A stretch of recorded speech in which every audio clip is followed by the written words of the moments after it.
नमस्कार, प्रणाम दोस्तों। आज के वीडियो में आप लोग जानेंगे कि फ्लिपकार्ट ऐप से लोन कैसे लें। आधार कार्ड और पैन कार्ड से सिर्फ बिना किसी डॉक्यूमेंट के तो घर बैठे लोन अप्लाई कर सकते हैं सिर्फ एक मोबाइल से। और वीडियो में पूरा देखिए कैसे कैसे लोन प्रोवाइड होता है। बैंक अकाउंट में सिर्फ 2 घंटा के अंदर चल जाता है बैलेंस। और हमारे वीडियो के लाइक कीजिए, चैनल को सब्सक्राइब और देखिए वीडियो में कैसे कैसे लोन प्रोवाइड डॉक्यूमेंट से होता है। इस वीडियो के शुरू करते हैं। चलिए मोबाइल रिकॉर्डिंग शुरू कर लेते हैं। देखिए वीडियो आप लोग। फ्लिपकार्ट एप्लीकेशन को डाउनलोड करना होगा और एक बार जैसे ही एप्लीकेशन डाउनलोड होते हैं आपके सामने फ्लिपकार्ट का कुछ ऐसा यूजर इंटरफेस दिख जाएगा। अब देखो आपको नीचे एक अकाउंट का सेक्शन बनाया गया है। जैसे ही आप इस पे क्लिक करते हो यहाँ पे आपको 3 ऑप्शंस दिखाई देते हैं जो कि आपको क्रेडिट ऑप्शन के अंदर मिलता है। पहला है पर्सनल लोन जिसके अंदर आप 5 लाख रुपए तक का लोन ले सकते हो। दूसरा है Flipkart axis bank credit card जिसके ऊपर हमने ऑलरेडी वीडियो बना दिया है कि कैसे आपको विदाउट इनकम प्रूफ ये क्रेडिट कार्ड अप्रूव हो जाएगा। तो उसका भी लिंक आपको आई बटन या फिर डिस्क्रिप्शन के अंदर मिल जाएगा, आप देख सकते हो। और दूसरा है फ्लिपकार्ट पे लेटर जिसके अंदर आपको 1 लाख रुपए का लिमिट दिया जाता है और इस लिमिट के थ्रू आप आसानी से शॉपिंग कर सकते हो। तो यहाँ पे हम फ्लिपकार्ट पर्सनल लोन के ऊपर बात कर रहे हैं। तो सिंपली आप फ्लिपकार्ट पर्सनल लोन पे एक बार क्लिक करेंगे। अब देखो जैसे ही आप क्लिक करते हो यहाँ पे आपके सामने कुछ ऐसा इंटरफेस आ रहा है और साफ साफ फ्लिपकार्ट ने भी यहाँ पे मेंशन किया है। अगर आप देखो तो नो इनकम डॉक्यूमेंट, मतलब यहाँ पे आपको विदाउट डॉक्यूमेंट ये लोन प्रोवाइड किया जा रहा है। और यहाँ पे आपको लोन वापस करने के लिए 2 महीनों से लेके भाई साहब 60 महीने तक का टाइम पीरियड मिल रहा है। तो आप जब भी चाहो अपने पैसे को रिपेमेंट कर सकते हो। इंटरेस्ट रेट के बारे में बात करें तो 12.5% पर एनम के हिसाब से यहाँ पे रेट ऑफ इंटरेस्ट लगाया जा रहा है। तो अभी तक जो फर्जी कंपनी आपसे 30-30, 40-40% का लोन ले रही थी उनका अभी बैंड बजने वाला है। तो देखो ये जो लोन है वो बेसिकली 3 स्टेप्स के अंदर अप्रूव होगा। पहले आप बेसिक डिटेल डालेंगे, दूसरा वर्क डिटेल और फाइनल में लोन का ऑफर आएगा। केवाईसी करके पैसे आपके बैंक अकाउंट में आ जाएंगे। अब देखो आपको भरना कैसे है डिटेल, सबसे पहले ये समझ लो क्योंकि इसी के अंदर बहुत सारे लोग यहाँ पे मिस्टेक कर रहे हैं और यहाँ पे उनका लोन एप्लीकेशन रिजेक्ट हो रहा है। तो पहले स्टेप्स के अंदर बेसिकली आपको यहाँ पे 2 इन्फॉर्मेशन भरने हैं। जैसे कि पहले आपको अपना पैन नंबर और दूसरा आपको अपना डेट ऑफ बर्थ। तो आपके पैन कार्ड में जो आपका डेट ऑफ बर्थ होगा वो आप फिल करेंगे और पैन नंबर आपके पैन कार्ड के ऊपर होता है। और जेंडर के अंदर भाई साहब मेल हो या फिर फीमेल हो आप चेक करके भर देना और उसके बाद टर्म्स एंड कंडीशन पे क्लिक करके यहाँ से आपको कंटिन्यू कर देना है। अब देखो जैसे ही आप ये स्टेप कंप्लीट कर लेते हो बेसिकली दूसरे स्टेप के अंदर यहाँ पे आपसे आपका वर्क डिटेल्स पूछा जाता है। तो वर्क डिटेल्स के अंदर सबसे पहले आप ये समझ लो, यहाँ पे आपको ये बताना है कि सैलरीड हो या फिर सेल्फ एम्प्लॉयड हो।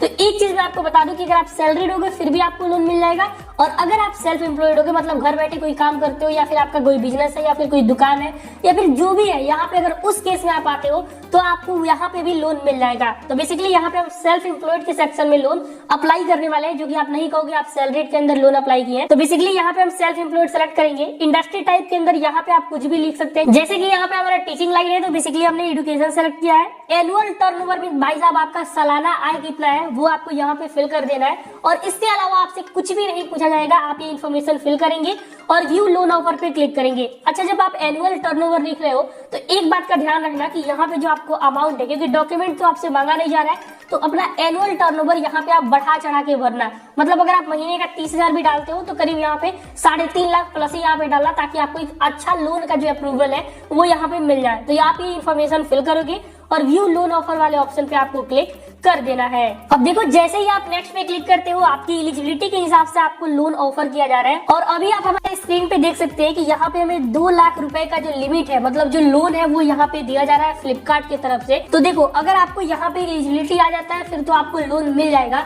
और वैसे लोग यहाँ पे जिनका एलिजिबिलिटी नहीं आता है उनके लिए भी ऑप्शन है, घबराना नहीं है। उसका भी जुगाड़ मैं आपको वीडियो के लास्ट में बताऊंगा कि अगर आपको यहाँ से लोन नहीं मिल रहा है तो यहाँ पे एक दूसरा तरीका भी है जिसके थ्रू अगर आप लोन अप्लाई करते हो तो आपको लोन मिलने के चांसेस बढ़ जाते हैं। तो इसके ऊपर भी हम डिस्कस करेंगे। तो सबसे पहले जिनका अप्रूवल हो गया है भाई साहब उनके बारे में थोड़ा सा सोच लेते हैं कि आगे कैसे कैसे क्या करना है। फटाफट मैं यहाँ पे बता देता हूँ।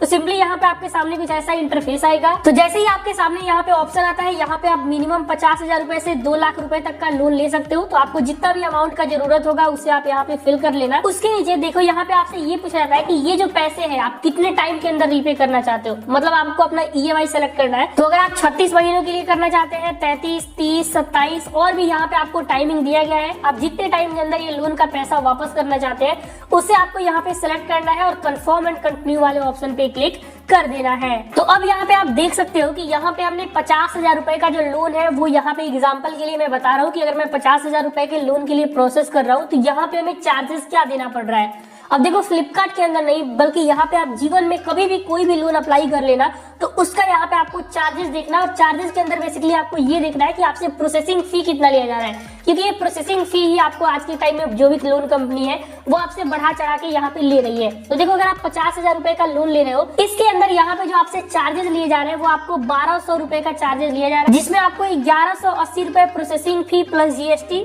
तो ये सब आपको अच्छे से चेक कर लेना है। अगर आपको समझ में आए तब भी आप टर्म्स एंड कंडीशन को यहाँ से एक्सेप्ट करेंगे और यहाँ पे आप कंफर्म एंड कंटिन्यू वाले ऑप्शन पे क्लिक कर देंगे। तो जैसे ही हम कंफर्म एंड कंटिन्यू पे क्लिक करते हैं तो यहाँ पे आप देख सकते हो कि 50,000 रुपए का जो लोन है वो हमें मिल रहा है। इसके अंदर 1180 रुपए का प्रोसेसिंग फी, 20 रुपए स्टाम्प ड्यूटी, फाइनल जो हमारे अकाउंट में पैसे क्रेडिट होंगे 48,800 रुपए होंगे, और जो इंटरेस्ट रेट इस लोन के ऊपर हमें चार्ज किया जा रहा है वो 19% यहाँ पे हमें देना पड़ रहा है। जो हमारा मंथली EMI आएगा वो 8,802 रुपए 6 महीनों के लिए आएगा। और यहाँ पे जो हमारा EMI का डेट है वो आप नीचे देख सकते हैं, लास्ट EMI डेट, सब कुछ यहाँ पे आपको बताया गया है। आप इसको एक बार अच्छे से चेक करेंगे और उसके बाद आप नीचे कंटिन्यू वाले ऑप्शन पे क्लिक कर देंगे। तो अब देखो यहाँ पे जैसे ही आप नेक्स्ट करते हो बेसिकली अब आपको लोन का जो पैसा है वो किस बैंक अकाउंट के अंदर चाहिए वो आपको यहाँ पे फिल करना है। अब देखो अपना बैंक अकाउंट देने से पहले आपको 2-3 बातों का ध्यान रखना बहुत ही जरूरी है अगर आप लोन अप्लाई कर रहे हो। तो देखो यहाँ पे आप जिसके नाम से लोन अप्लाई कर रहे हो उन्हीं का बैंक डिटेल देना है, जो कि मैं बार बार आपसे बोलता हूँ। और दूसरा यहाँ पे आप जो ही बैंक डिटेल दे रहे हो उसी बैंक से आपका EMI कटने वाला है। तो ये आप मेक श्योर कर लेना कि जो आप बैंक यहाँ पे दे रहे हो उसका कम से कम नेट बैंकिंग, अगर वो भी नहीं है तो कम से कम उसका ATM कार्ड आपके पास होना चाहिए, ताकि आपका जो ऑटो मैंडेट है वो आसानी से कंप्लीट हो जाए। तो जो भी आपका बैंक है आप बैंक नेम डाल के यहाँ पे सर्च करेंगे। जैसे ही अपना बैंक नेम आप सर्च करते हैं, इंटर अकाउंट नंबर के अंदर आपको अपना कंप्लीट अकाउंट नंबर फिल करना है, और अकाउंट टाइप में आपका ये अकाउंट सेविंग अकाउंट है या फिर करंट अकाउंट है, इसे आपको फिल करना है। ये सारी इन्फॉर्मेशन को फिल करने के बाद यहाँ पे आपको ऑथेंटिकेट यूजिंग का ऑप्शन आ रहा है, जिसमें आपको ई डेट कंप्लीट करना है। तो इसके लिए आप नेट बैंकिंग अगर है तो आप उससे कर सकते हैं, या फिर उस अकाउंट का डेबिट कार्ड है तो आप इसे भी कर सकते हैं। अब देखो इसे आप कर ही देते हो तो आपका जो लोन का EMI है वो ऑटोमेटिकली आपके बैंक अकाउंट से काट लिया जाएगा। मतलब आप ये एक्सेस दे देते हो कि आपका EMI आपके अकाउंट से ऑटोमेटिकली कट हो जाए। तो अगर नेट बैंकिंग सेलेक्ट करोगे तो ID पासवर्ड मांगा जाएगा, उसे आप नेक्स्ट करोगे, आपका यहाँ पे ऑटोमेटिकली ई-मैंडेट हो जाएगा। अगर डेबिट कार्ड सेट करोगे तो कार्ड के ऊपर जो आपका नंबर प्रिंट है उसे नंबर, एक्सपायरी डेट और CVV मांगा जाएगा, एक OTP भी आएगा, और यहाँ पे आपका ई-मैंडेट कंप्लीट हो जाएगा। तो यहाँ पे हमने डेबिट कार्ड के साथ नेक्स्ट किया है, तो आप देख सकते हो डेबिट कार्ड का पूरा डिटेल, मंथ, ईयर, CVV वगैरह मांगा जा रहा है। इसे हम यहाँ पे फिल करेंगे, सबमिट पे क्लिक करेंगे, एक OTP आएगा और यहाँ पे हमारा ये प्रोसेस कंप्लीट हो जाएगा। अब देखो जैसे ही आप ई-मैंडेट कंप्लीट कर देते हो आपको एक लोन की KYC करनी है। तो लोन की KYC कैसे करनी है भाई साहब, बेसिकली आपसे आपका आधार कार्ड का नंबर पूछा जाता है, आपके आधार कार्ड पे एक OTP भी आएगा, आधार OTP आप वेरीफाई कर लेंगे, आपका KYC कंप्लीट हो जाएगा।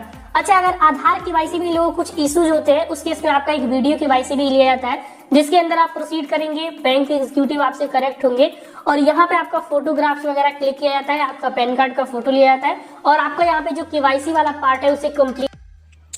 दोस्तों ये जानकारी आप लोगों को कैसा लगा कमेंट में जरूर बताना, वीडियो को लाइक, चैनल को सब्सक्राइब जरूर करना। मिलते हैं नेक्स्ट वीडियो में नेक्स्ट इन्फॉर्मेशन के साथ, जब तक के लिए।